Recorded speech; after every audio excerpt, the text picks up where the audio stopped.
c'est quand vous voulez. Qu'est-ce que je... C'est bon, c'est repoussé. Vas-y, let's go. Bonjour à toutes et tous, on est très heureux de vous retrouver aujourd'hui avec le grand Antoine Léaumont. Alors que je suis tout petit. Non, t'es pas si petit que ça, 1m70. Ah bah par rapport à... Déjà, c'est parti. Et donc aujourd'hui, on recevait Antoine à Bordeaux pour une réunion sur la sécurité. Ouais. On voulait faire une vidéo ensemble, enfin je voulais faire une vidéo avec lui pour dire la vérité. Et nous voilà donc ensemble pour parler de plusieurs sujets.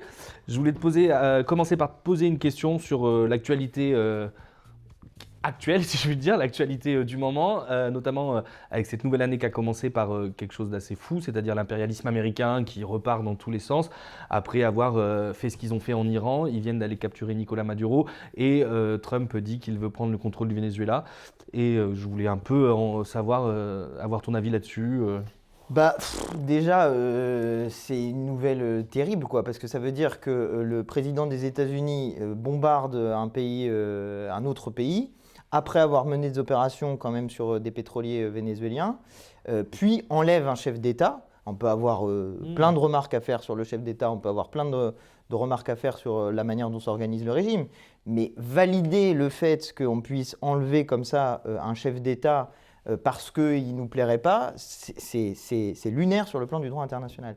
Et moi, ce qui m'a presque le plus choqué, parce que je trouve cet élément choquant, par ailleurs, il y a l'accusation qui est faite contre lui de narcoterrorisme, alors qu'en réalité, on voit bien quel est l'objectif. C'est d'aller choper les réserves pétrolières du Venezuela, qui sont les plus grandes réserves pétrolières à ce jour connues. Et moi, ce qui m'a le plus choqué, c'est les réactions dans notre pays, notamment celle du président de la République française, qui en gros valide le truc en disant oui, Maduro on l'aimait pas et de toute façon nous on a toujours reconnu son opposant comme président de la République et donc après tout on peut faire comme ça. Tout ça nous met dans une situation qui est quand même un peu problématique puisque ça donne l'image d'un deux poids deux mesures. Quand il s'agit de la Russie, de Poutine qui agresse l'Ukraine, alors c'est condamné par le président de la République, mais quand il s'agit des États-Unis de Donald Trump qui agresse le Venezuela, c'est pas condamné. Nous les insoumis, on a eu une position constante sur ces sujets-là, qui est le respect de la souveraineté des États, le respect des frontières et le respect de la dignité des peuples à disposer d'eux-mêmes. Parce que sinon, il n'y a plus de souveraineté possible et il n'y a plus de droit des peuples à disposer d'eux-mêmes possible, quoi.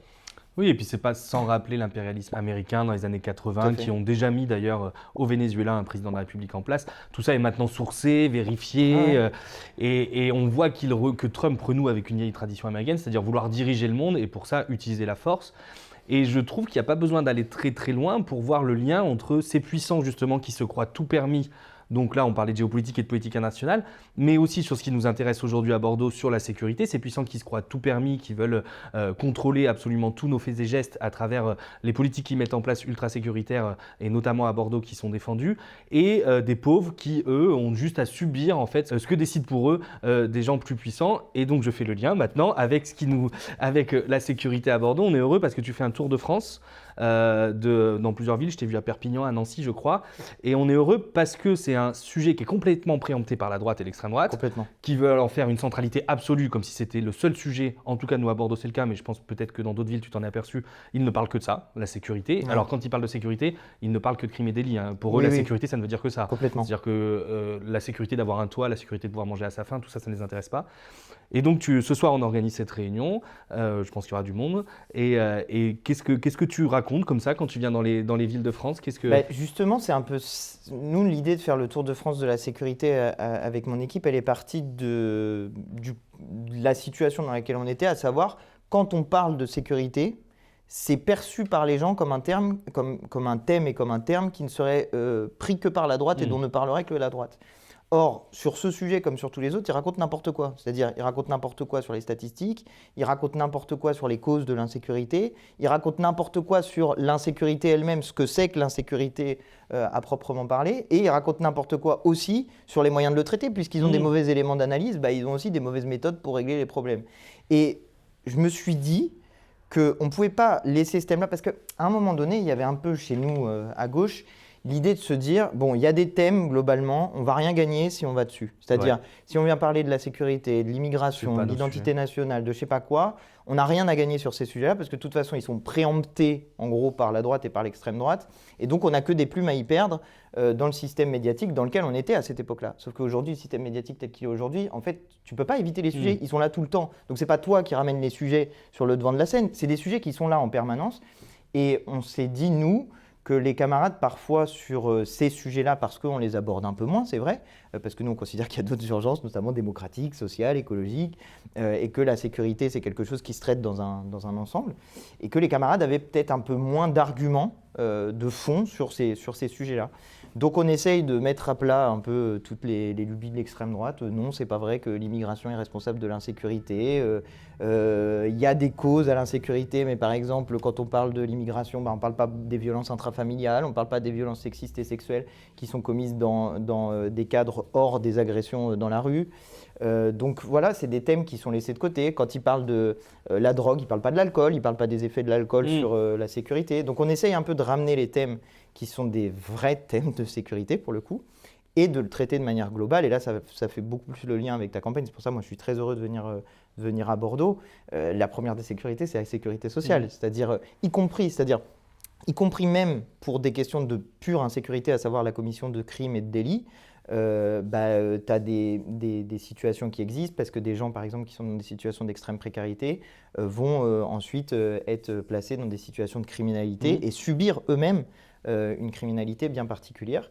Et tout ça, c'est des sujets qui sont laissés vides par la droite. Et c'est ça qui est intéressant, on en parlait justement parce que leur panique nous fait perdre du temps. On parlait notamment des consommateurs de drogue et du travail formidable. Il y a eu à Bordeaux, il y a très peu de temps, une polémique autour d'un CARUD qui est installé en plein centre-ville, qui fait un travail formidable. T'expliques ce que c'est qu'un CARUD. Oui, un CARUD, c'est des professionnels, oui, tu as raison, des professionnels qui s'occupent des consommateurs de drogue et notamment de ceux qui vivent à la rue et qui donc, il y a tout un tas de professionnels, il y a des médecins, il y a des assistants sociaux, il y a des éducateurs qui font un travail formidable et en plus un très beau travail qui n'est pas un travail moralisateur. C'est-à-dire qu'ils savent ce que c'est le parcours de quelqu'un qui est consommateur de drogue, le parcours de l'addictologie. Et donc l'intérêt, c'est que déjà, ils ont une consommation la plus propre et la plus saine possible, en leur permettant d'avoir des seringues, par exemple, en leur permettant d'avoir du matériel, et après de les emmener vers une sortie, mais sans aller les chercher par le bras et faire des choses qui ne fonctionnaient pas, comme les cures. Enfin voilà, tout ça est très documenté et très intéressant.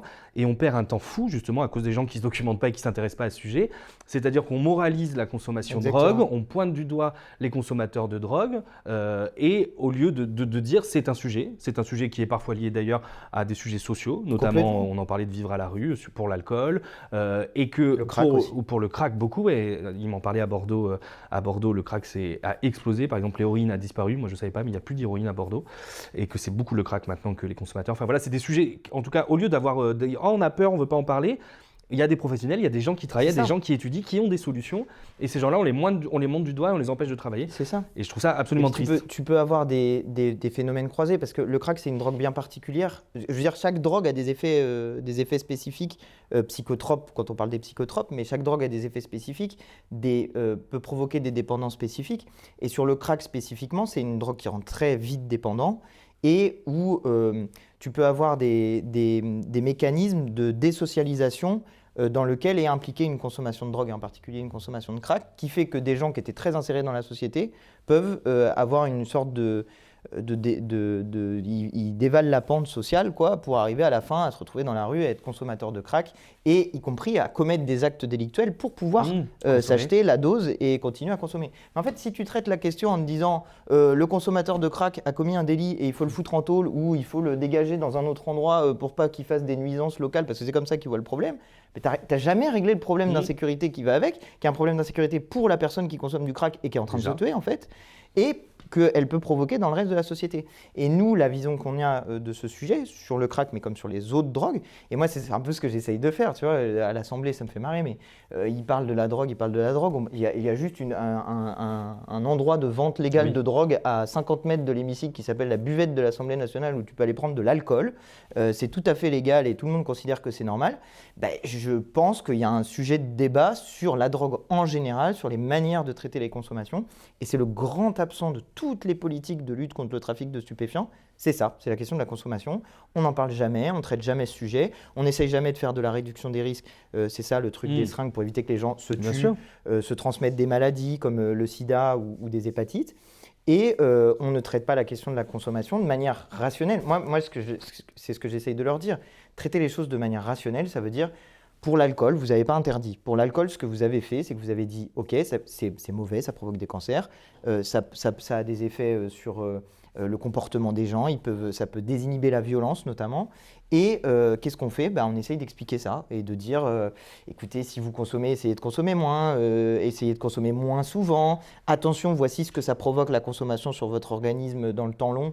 Et voilà. Et ça, c'est des sujets, mais moi, je m'arrache les cheveux parce que le coût social des drogues, on évalue le coût social, c'est-à-dire ce que ça coûte à la société globalement les drogues, en termes de police, par exemple, pour les drogues qui sont interdites, en termes de santé, en termes de décès, y compris en termes parce que quand une personne décède, on considère que ça fait de la force de travail en moins. Alors, ils ont réussi à chiffrer ça, tu vois.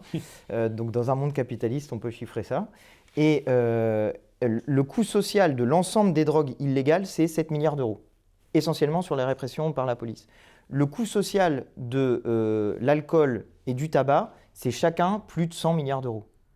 Okay, 7 milliards d'un côté pour toutes les drogues illégales, 100 milliards chacun pour la drogue, pour l'alcool et le tabac. Je sais pas, moi je trouve qu'il y aurait matière à... Oui. Voilà, il y a matière à en discuter un peu. Et je trouve ça bien parce qu'on en parlait aussi au sujet des sans-abri, du rapport que pouvait coûter notamment aux soins quelqu'un qu'on laisse à la rue. Complètement. Il y a beaucoup de gens On a parlé tout à l'heure. Oui, on avait déjà une discussion tout à l'heure. Et justement, je trouve qu'il y a des gens qui ont un portefeuille à la place du cœur, donc ça leur parle parce que bon, nous, on est assez d'avis que de toute façon, il faut sauver les gens et qu'on n'a pas besoin de parler d'argent, mais il y a des gens, ça devrait leur parler de se dire, en fait, laisser quelqu'un à la rue pour la société, ça coûte plus cher. Nicolas, ça te coûte le double. Ouais, donc tu as tout intérêt à ce qu'il y ait des politiques sociales, en fait. Donc, à la fois, leur panique est ridicule et à la fois, ça ne va pas dans leur théorie de l'économie absolue, puisque là où ils voient rapidement ce qu'ils pensent faire des économies, ce n'est pas du tout des économies, puisqu'un jour, des gens ont des maladies chroniques qui sont de plus en plus graves, qu'il faut soigner, parce que heureusement, on soigne encore les gens dans ce pays, même si c'est de plus en plus compliqué, même dans les villes.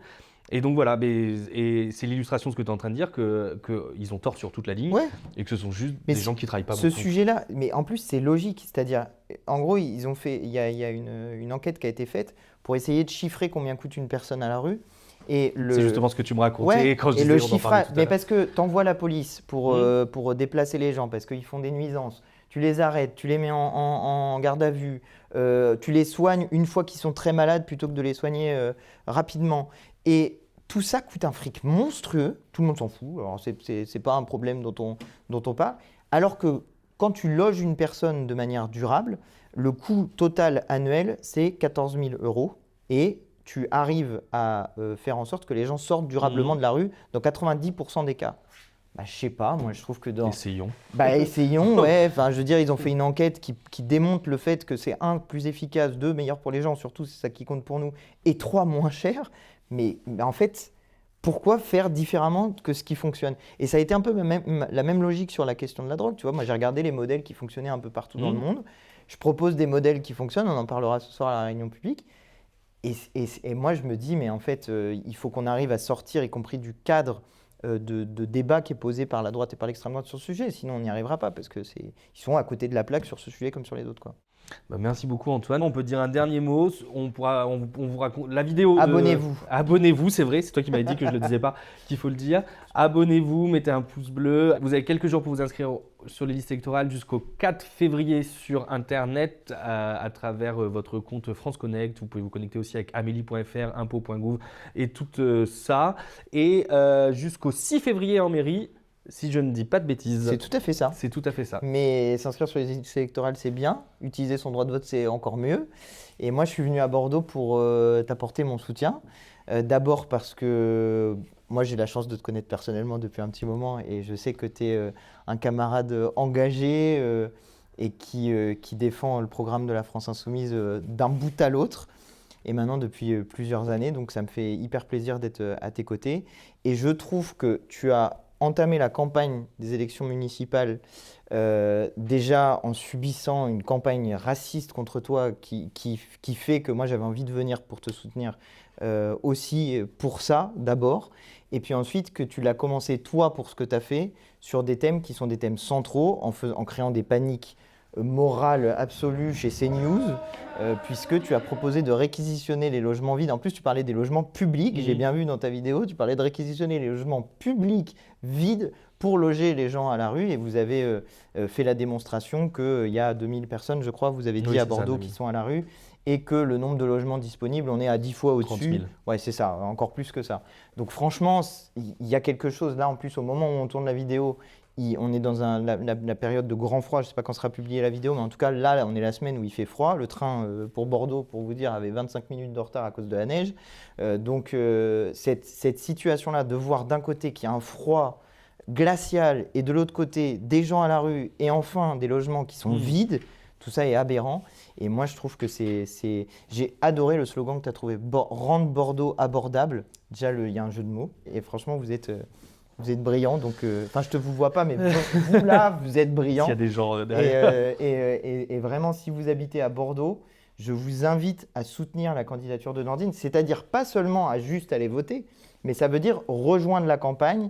On vous mettra un lien dans la description de la vidéo ou en commentaire pour que vous puissiez savoir comment contacter l'équipe de Nordine. Franchement, aidez-les, aidez Nordine personnellement, mais collectivement, c'est toujours une équipe, une campagne. Aidez-les parce qu'on peut faire beaucoup de belles choses pour Bordeaux et ça peut être une ville modèle de la France si jamais on y met un insoumis à sa tête. Moi, en tout cas, c'est ce que je vous souhaite parce que je pense que vous allez faire de belles choses. Merci beaucoup Antoine pour ta gentillesse et ces quelques mots.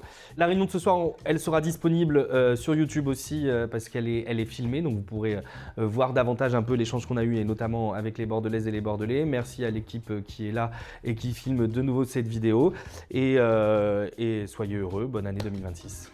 Ah ouais, d'accord, bonne année 2026. Voilà.